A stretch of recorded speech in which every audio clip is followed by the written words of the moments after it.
Few tales are told of Hades, whose very name inspires fear and penitence, reminding us of the inevitable fate which we all share.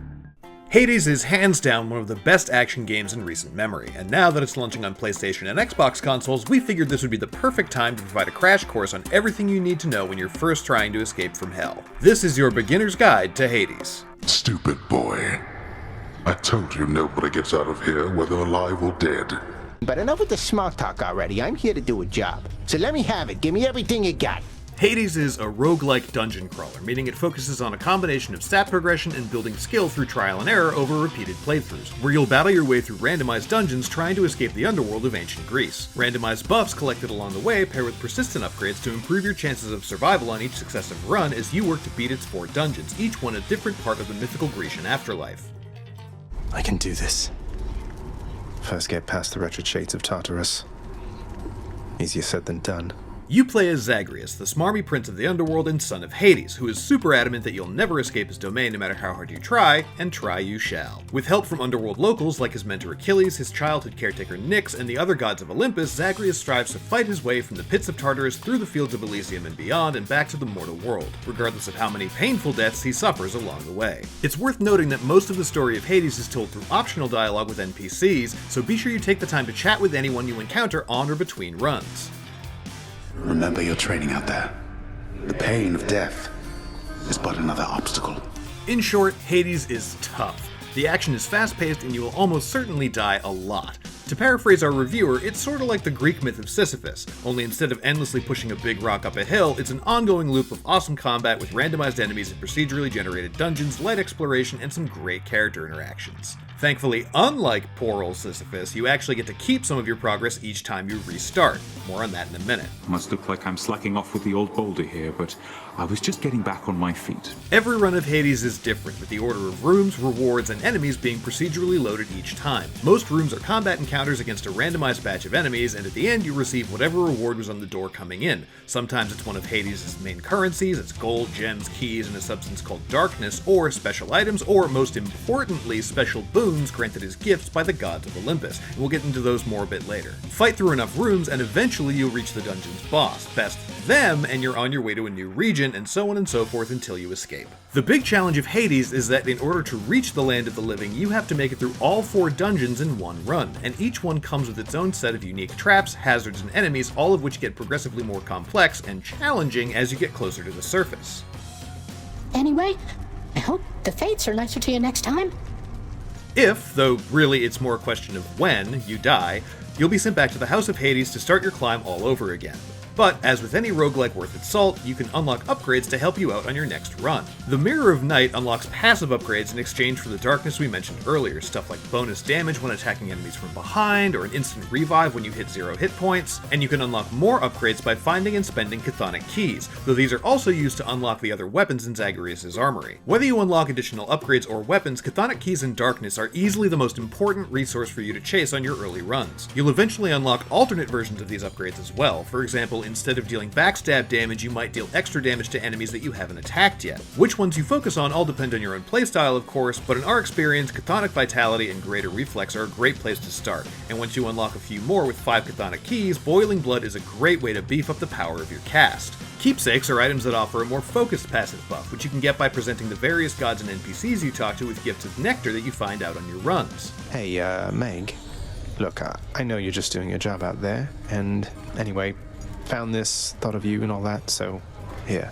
These buffs can range from improving the rarity of certain boons to dealing extra damage when low on health, even providing additional instant revives. It's almost always worth it to talk with anyone you encounter, since at the very least they'll provide you some additional story info, or with characters you find out on your runs can provide helpful aid or items. Sisyphus, for example, can be found in Tartarus and can restore your health or provide an influx of darkness or gold to be spent at Charon's Well. So if you see an exclamation point etched in stone as a door option, be sure to take it. You can also upgrade the House of Hades itself, and while some of these renovations are strictly cosmetic, others provide some incredibly helpful additions to the house and dungeons. Your first upgrade, a fountain room in Tartarus that restores some health, is free, but for your first paid upgrades, we recommend your first purchase be the Fated List of Minor Prophecies, which will help you earn extra resources in your early runs. Now how's my favorite underworld god surviving? Zag, you holding up or what? Regardless of which weapon you choose once you've unlocked them, and again, farming darkness is super important early on, so it's a good idea to focus on unlocking them all so you can get the additional darkness bonus that certain weapons provide on each run, combat is going to be a frantic affair no matter what. Here are the absolute basics though. You've got 3 attacks and a dash. The attacks consist of a basic attack, which depending on the weapon can have a couple of functions. The Shield of Chaos, for example, can either bash enemies nearby or be charged up for a long-range slam. Your special attack is typically an AoE or a multi-target attack, and your cast is a magical shard thrown into enemies for damage that eventually drops to be recovered and can be buffed with upgrades. Your dash ability gives you a few precious seconds of invulnerability to escape incoming attacks and or cover more ground quickly, though there is a slight recharge time for it. Your dash can also be used to cross over gaps and even teleport through walls, objects, and enemies. Just make sure you don't land yourself in the fiery Phlegathon once you reach Asphodel. Here are a few more combat tips to get you started too. First, all enemy attacks can be interrupted by your own unless they're armored, which is indicated by a gold outline. And you can use your attack to destroy incoming projectiles from enemies like witches or spreaders. Next, you can use the environment to your advantage. Not only are you able to use environmental hazards against your enemies like spike traps or explosive barrels, but you can also deal a considerable amount of extra damage to your opponents by bashing them into walls or cornering them against the edges of pits. You can also destroy the columns that appear in many rooms, which will hurt any enemies nearby while leaving Zagreus unscathed. Lastly, as you're making your way through each dungeon, you'll often have to choose between paths to different rewards. This can change depending on where you're at in your playthrough, maybe you're farming darkness for your next upgrade or need some extra health, but if you ever see a hammer as the reward, pick that. Daedalus hammers upgrade your weapon and provide huge bonuses to your attacks that can really make a difference in how long your run lasts. Let me see what I can do. Make life a little sweeter for you in the meantime. Okay, it's time to talk about boons. These gifts from the gods of Olympus are probably the most important aspect of Hades, as they can drastically change how you approach each run. Each god has roughly a dozen boons to offer, and you'll be given a choice out of 3 each time you receive one. Some are active changes to your attacks that have to be swapped out, while others are more passive bonuses to things like damage or speed. There usually isn't a bad choice to make when it comes to picking boons, it just all depends on what you're looking for and what weapon you're using. And the more you play, the more familiar you'll become with their effects, strengths, and synergies. Consider your own playstyle and how you tend to approach combat encounters before you choose which boons to go for. You can find a full list of every god's boons and their effects in our full Hades guide, but for a quick primer, Artemis and Ares are 2 of the best when it comes to damage-oriented boons. Athena has some great defensive buffs. Seriously, Divine Dash is, forgive the pun, a god-tier boon, and you should almost always take it if it's offered. While Zeus is great for AoE damage, Dionysus is all about stunning enemies and dealing damage over time, and Poseidon has plenty of boons focused on knockback effects. You'll know you're about to find a boon when you see a door with a symbol of a god on it, a shield for Athena, wine for Dionysus, etc, though sometimes you'll see a door with 2 symbols on it. Now, while there are some really excellent duo boons available, which are high-level boons that are combinations of 2 different gods' powers, these aren't where you'll find those. Instead, you'll have to choose which god's boon to accept first, and that won't make the other one happy. Apparently, my crusty elder brother failed to teach you any manners if you deign to thusly spurn my offerings. But I can teach you yet.